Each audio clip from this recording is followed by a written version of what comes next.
Welcome back. Let's continue our conversation on Chapter 6, Sensation and Perception. Now we begin the section on light energy and eye structures. A few terms we need to get familiar with.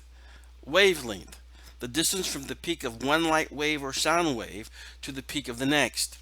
Electromagnetic wavelengths vary from the short blips of cosmic rays to the long pulses of radio transmission. Intensity, the amount of energy in a light wave or sound wave which influences what we perceive as brightness or loudness. Intensity is determined by the wave's amplitude or height. And hue, dimension of color that is determined by the wavelength of light, what we know as the color names blue, green, and so forth. What is seen as light is only a thin slice of the broad spectrum of electromagnetic energy. The portion visible to humans extends from the shorter waves to the blue-violet light to the longer waves of red light. Other organisms are sensitive to different portions of the spectrum. Bees, for instance, cannot see what we perceive as red, but can see ultraviolet light. The perceived hue in a light depends on its wavelength, and its brightness depends on its intensity. So what we see as light is only a tiny slice of the wide spectrum of the electromagnetic energy, which ranges from gamma rays as short as the diameter of an atom to a radio waves as long as a mile. The wavelengths are visible to the human eye extend from the shorter waves of blue-violet light and to the longer waves of red light. So we can see at the bar at the bottom, we see all the possible electromagnetic waves, but ours, represented by the little rainbow there, is a very, very small slice of the possible things which could be observed. As we can see, some other animals or organisms see different ranges of these electromagnetic waves.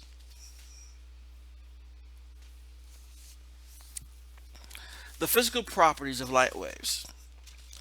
Waves vary in wavelength, the distance between two successive peaks, frequency, the number of complete wavelengths that can pass a point at a given time, depends on the length of the wave. Wavelength determines the perceived color of light. So we have the short wavelength is associated with high frequency in bluish colors. The long wavelength, low frequency in reddish colors. The great amplitude is going to be associated with bright colors, and a small amplitude with dull colors.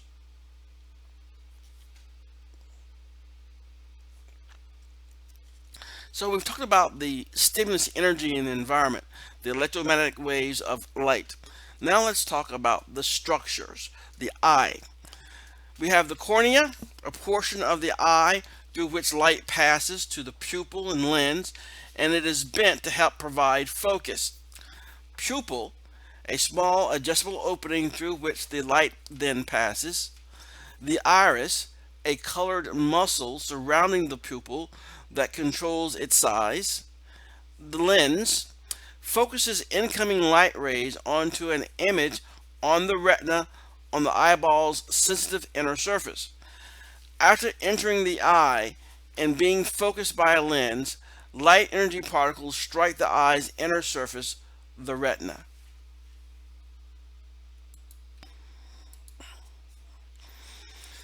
The retina contains two types of receptors, rods and cones. It has layers of neurons that begin the processing of visual information. Accommodation is the process by which the eye's lens changes shape to focus on near or far objects onto the retina.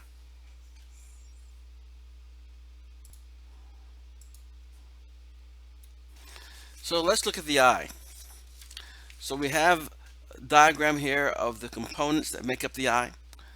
Light rays reflected from the candle pass through the cornea, pupil, and lens. The curve and thickness of the lens change to bring nearby or distant objects into focus onto the retina.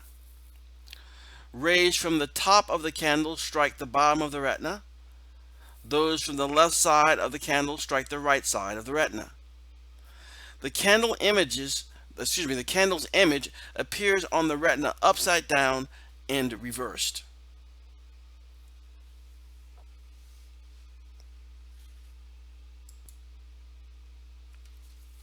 So let's examine the eye structure a little bit here. So we have light going in through the cornea, iris, the pupil, focus onto the lens, where it then shoots to the back of the eyeball onto the retina, the image, okay, of the thing out in the real world. So we can see this retina, the inner side of the eye, is where we have the rods and cones, which are the specialized sensory receptor cells for vision. You can see the retina is interrupted by this optic nerve. This optic nerve is where the information, the sensory input information coming from the outside world coming into the body, is being channeled. Now, it's like a cable that leaves the eyeball. Where that cable leaves the eyeball, we don't have cones and rods. And cones and rods are going to be required for us to be able to see. Because we have the cable leaving, or the nerve leaving the eyeball at this location, that is called the blind spot. Because at that point, there are going to be no rods or cones. You can't physically have them there. Therefore, the blind spot is going to be present. As you move an object across your visual field, it may slowly move across your eyeball, across your retina, but when it goes across where that blind spot is located, the object will simply flicker out of existence. You no longer can see it because you don't have the equipment there in order to see it. Couple other things. We have the fovea, which is directly behind the center of the eye. This is the point of central focus. It's where we'll have most of the cones are going to be located around that area. That is where you have your clearest vision. So when you want to read something that's really, really small, you don't hold it to the side of your eyeball. You hold it directly in the center so you can line it up with the fovea so you can have a very clear image of it. So light energy particles trigger chemical reactions in the receptor cells, the rods and cones, that form the outer layer of the cells of the retina at the back of the eye. The rods are retinal receptors that detect black, white, gray, and they're sensitive to movement, and they're necessary for peripheral and twilight vision. The cones are receptors concentrated near the center of the retina. They function in daylight or well-lit conditions, and they detect fine detail in color. Imagine, if you would, you're going to a movie theater. You're sitting in the seats. They have the house lights still on, and you're in one of those theaters that have all these really bright red seats. And as they're getting ready to turn the lights off and turn them down and turn them off, something will occur. All of a sudden you see all the red, and then as the lights start to get turned down, it's almost as if all the color gets sucked out of the room where you're sitting. The reason behind that is, at one point your cones are fully active because there's enough light in the room for you to be able to see with the fine detail and see all the fabulous red seats or the color. But once the light gets way down, the cones will no longer be able to function and color will disappear. And before the lights go totally off, when it's sort of like a twilight inside that theater, the rods come online. So you'll still be able to see the chairs and whatnot, but now you don't see the color. They're like shades of gray. Remember, rods don't have color vision. They only detect black, white, and gray. The cones, when the lights were on, they were able to detect the color. But once the lights go too far down, they no longer function, and the rods function better.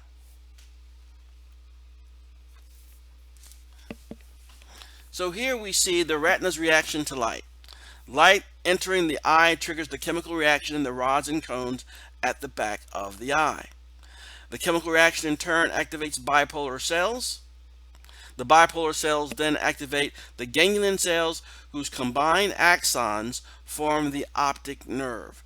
This nerve transmits information to the thalamus, and then to the brain, the occipital region of the brain, where this visual information will be processed.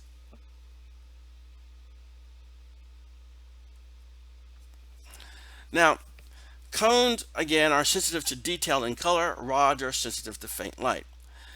Let's look about how they're structured in the retina.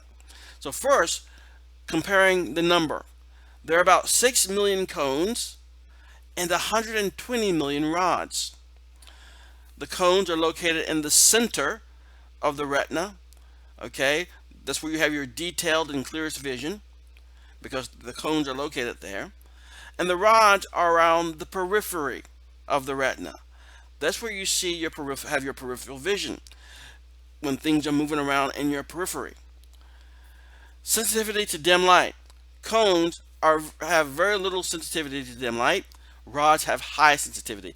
That's why they're working primarily in dim light. Color sensitivity. Cones are very sensitive to color. Rods are not. Detail sensitivity. Cones have high detail sensitivity. They can see the small details, but that's not the rod's job. The rods are low sensitive to details. So, in retinal processing, the optic nerve carries the neural impulses from the eye to the brain. The blind spot, as we mentioned earlier, the point at which the optic nerve leaves the eye, where no receptor cells are located, and the fovea, the central focal point in the retina, around which the eye's cones cluster. And again, once this information in the optic nerve leaves the eyeball, it travels to the thalamus. All right, the optic nerve travels to the thalamus, as we see here, where they synapse with neurons that run to the visual cortex. And again, it's the visual cortex is where we're going to be actually having perception, where we make sense of all this sensory data, visual sensory data that's coming in through the optic nerve that came from the retina, that was able to be influenced by the electromagnetic waves out in the environment. So we sense the data from the outside environment, we transduce it at the sensory receptors of the rods and cones, so we can now use the information in our brain. It travels to the thalamus and then is forwarded on to the visual cortex, where it is that we can process and make sense of exactly what it is that we are seeing. The next item we want to cover is going to be color processing. Color processing is a two-stage process. We have the Young-Helmholtz trichromatic theory. The retina's red, green, and blue cones respond in varying degrees to different color stimuli. So we have specialized cones, red, green, and blue, and whatnot, so that they are sensitive to different color stimuli in our environment. We have also the opponent process theory, where cones responses are then processed by what we refer to as the opponent process. So let's look at the notion of color blindness. People missing red cones or green cones have trouble differentiating red from green, and thus have trouble reading the numbers to the right. The top number and the circle of green there is 45. The bottom number and the circle of reddish items there is 74. So if you had a problem with your red or green cones, you would have problems detecting the differences between red and green. Okay, and we have these faint images of the same intensity but of different colors, and so they would sort of like blend in, and we wouldn't be able to detect any numbers whatsoever. So the opponent process theory refers to the neural process of perceiving white as the opposite of perceiving black. Similarly, yellow versus blue and red versus green are opponent processes. So as one is active, the other is sort of being suppressed. This also explains some aspects of our color vision. Now, let's give you an example of it. I won't keep this up too long, but stare at the dot in the middle of this image. What's happening now is that certain cones in your eyes are being stimulated. The others are being repressed. There's an opponent process going on as we speak. And when I go to the next slide, the ones that are being suppressed currently will reveal themselves, and you'll see the opposite colors that we have here. I think that's probably enough. I'm going to go to the next slide now, and you'll see what I'm talking about. If they worked, I'm not sure if it worked here, but if you work, you will see the opposite color spectrum, okay, the opposite colors revealed here. Now, let's talk about another aspect called feature detectors. There are specialized nerve cells in the brain that respond to specific features of the stimulus, such as shape, angle, or movement. These cells receive information from the ganglion cells in the retina. They pass information to other cortical areas where teams of cells or supercell clusters respond to more complex patterns. So, for example, we have a certain area of the brain that seems to be associated with face recognition processing. So, in social animals such as humans, a large right temporal lobe area, shown here, is dedicated to the crucial task of face recognition. So you see somebody, we have a specialized area of the brain that helps with us identifying and recognizing that face. Obviously, what this sort of indicates, if we have an issue in this particular area of the brain, we may have an issue with facial recognition, which can happen. People can have perfect vision, they can see and perceive all sorts of things, except when it comes to faces, because we have a specialized area of the brain that handles facial recognition.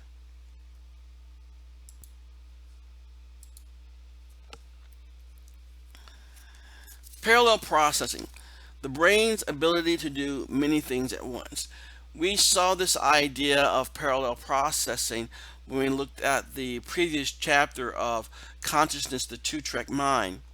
So the idea with parallel processing is that we're doing several things simultaneously. For example, a visual scene is first divided into subdimensions.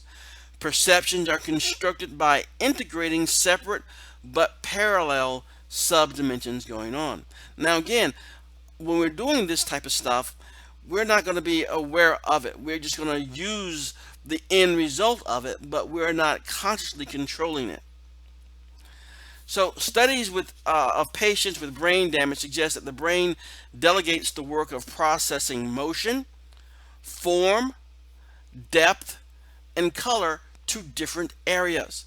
After taking a scene apart, the brain integrates these subdimensions into a perceived image. So the brain divides the work of processing into subdimensions, motion, form, depth, color, and works on each aspect simultaneously. So the notion is that there's a lot of things going on as we are looking at something. We're looking at the motion, the form of it, depth, and color, processing all at the same time, integrating the information, so we just simply see a bird flying across our visual span there. The idea is that a lot of work is going into it, however.